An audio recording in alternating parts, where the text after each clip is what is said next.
Welcome back. If you have not watched one of my videos before, I'm Mallory Reese, and this is little Emma that I have with me today. Oh, am I gonna wake you up?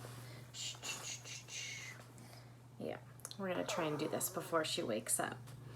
But today, I just wanted to come and just chat a little bit about mindset. Now, when this is being recorded, there's a lot of stuff going on in the world that can really start sending your mindset off in crazy directions.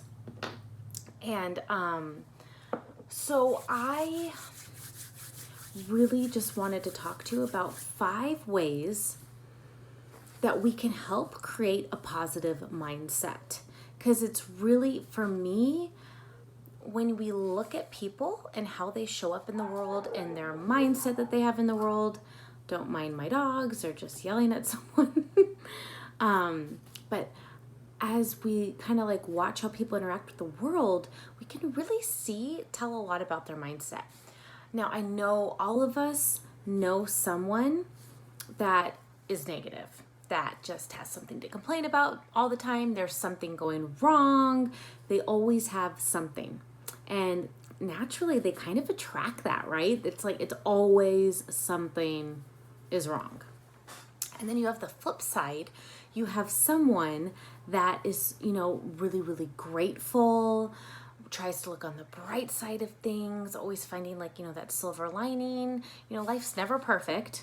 We're always going to have something, no matter how positive we are, life's never going to be perfect, but it's how we respond to life circumstances that really takes a lot of how our life will ultimately unfold. So I just want to share with you how you can really help to cultivate a positive mindset. So even when things are kind of just going to shit, you can still take what's going on around you and be in a state of peace and positivity, and that will help get you through those hard times more than anything else. So let's talk about 5 things that you can do to help create a positive mindset. Number 1, gratitude. Gratitude, gratitude, gratitude. Even when things are really hard. Being grateful for your life. Finding things to be grateful for. Because I guarantee you, if you spend each morning when you wake up and think of 3 things that you're grateful for, whether they're superficial or really, really deep, or even being grateful for the challenges in life, because challenges make us grow as people when we're like, all right, bring it on. I can do this. So that's number 1, gratitude. And start every morning at least thinking of 3 to 10 things that you're grateful for, or even writing them down. Make it a daily practice. And then also, I'm going to challenge you further. On top of that, throughout your day, just stop and be like, oh my gosh, I'm so grateful for whatever it is. Especially if you start hearing yourself go a little negative, stop, think gratitude. Okay, number 2, acceptance. Learning to have acceptance with life situations. That is going to take you so far. And what do I mean by that? There's a balance. We have to. It's acceptance of the things you literally cannot control. Let me give you a little story about my own personal life. So I have 2 children. I have little Emma here, and then I have my son Arrow. And I'm going to be honest with you, motherhood is freaking hard for me. I don't have that natural nurturing vibe with me. It doesn't come easily to me. So for me to truly enjoy being a mom, I've had to work a lot on acceptance. Young Living makes an oil called Acceptance. I put that over my heart daily, especially when I'm having either a harder day or there's just like a time in the day where it's just hard. my son is very strong-willed, so a lot of acceptance going on there. So, just acceptance, because, I can't, like, change being a mom. Like, I'm a mom. I'm a mom for the rest of my life now. Like, there's no going back. So I need to accept it. I need to accept those challenges, right? So finding the things that you cannot change, learn to be okay and accept it and grow as a person. There's a reason why you've been given what you've given. To me, there's always lessons to be learned. And when we are able to accept our circumstances, we're able to move through those circumstances with a little more ease. And then also, and then the things that you can change, if there's things that's within your control, don't just accept it as is, like, do something about it. Don't just be like, well, it's all good. Like, no, like, it's talking about things that are truly out of your control. Like, I accept that I'm a mother and that it's, challenging at times, but it's also amazing at times. And then I also accept, but then, like, how I, if I'm going to tune out that or actually, like, be okay with it all, right? Okay. Number 3, move your body, my friends. Move your bodies. All right? Moving your body helps to release endorphins. And endorphins are our happy hormones. And when we're happier, when we're naturally more happy, more energetic, it's easier to be more positive, right? So move your body. And here's the thing. There's like a bazillion different people telling you a bazillion different ways to move your body. They're all good. You find what works for you. Like me, it took me a long time. Because there's so many different ways out there. So my yoga asana practice and walking. Those are my 2 ways that I move my body. And that's it. That's what I do. It works for me. I don't feel the need to add more in. I'm waking her up. And then, so figure out what works for you. Try different things and find out what works for you, because what works for you means you're actually going to do it, right? Okay, number 3. Eat nutritious food. Now, I know this could be a hard one for a lot of us, for a lot of different reasons. Believe me, I love my sugar. I love sweets. Baked goods are my Achilles heel, my friends. But that's why I subscribe to the 80-20 rule, because if I just try to be perfect in my food, it totally backfires on me. So I do my best to eat 20% whole nutritious food. I think 80% whole nutritious food and 20% kind of like the questionable stuff, the guilty pleasures, the indulgences, right?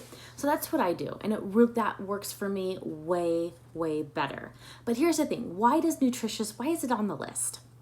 So if you haven't heard about the gut-brain connection, go Google it. It's really powerful. But our guts and our brains are deeply, deeply intertwined. Did you know you actually have more neurons in your digestive system than you do in your brain? So literally what you eat has an effect on your brain. Very, very important to be, aware of that. So, eat nutritious food. Stick to the 80-20 rule. See what works. And I'm talking about like whole foods, like real food, not processed food. Processed food falls in the 20%. All right. The last thing is be mindful of what you consume. So now I'm not talking about food. I'm talking about everything else we consume in life. What we watch, what we listen to, who we allow in our inner circle.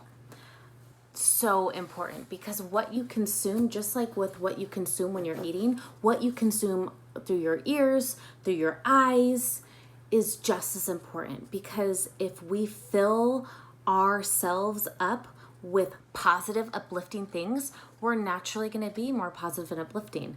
My friends, if you're just sitting there watching the news all day, no wonder life sucks, because the news is pretty much all about everything that's sucky in life going on for everyone else. So turn the news off. turn the news off.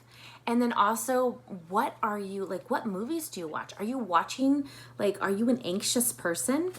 Do you watch really intense, anxious movies or really scary movies or really all about murder and horror?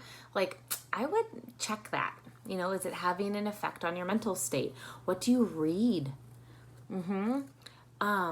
Don't be just oblivious. Be aware, be conscious of what you're letting in to yourself. Be aware of who your inner circle. We can't control everyone in our lives, right?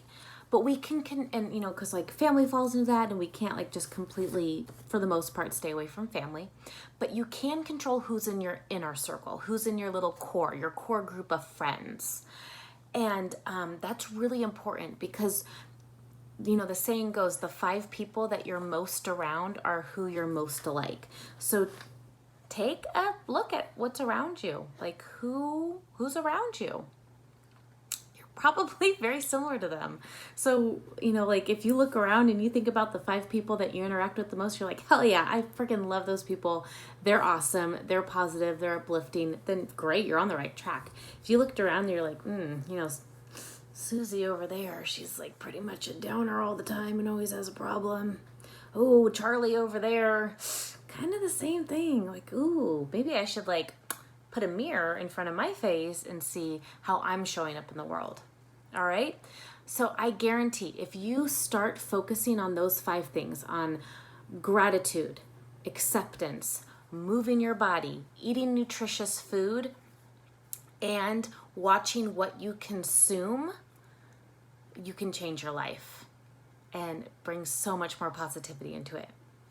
All right. If you like that, what I've given to you, please subscribe to my channel. Follow me on social media. I'm at mallory.reese, pretty much on all social media channels.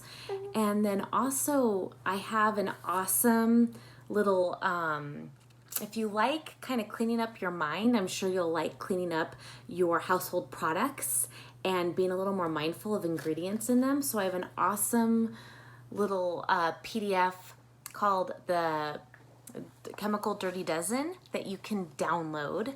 So the link will be right below this video. Feel free to grab it. It's my Chemical Dirty Dozen. It'll kind of walk you through the 12 chemicals you really want to be aware of, and ingredient that are very common in ingredients in our household cleaners and our personal care products and all that good stuff. So grab that, because that's just another layer of cleaning out the toxins and bringing in the good, my friends. All right. Have a wonderful rest of your day. Go work on your 5 things. Leave me a comment of which one you're going to start with right now. Bye.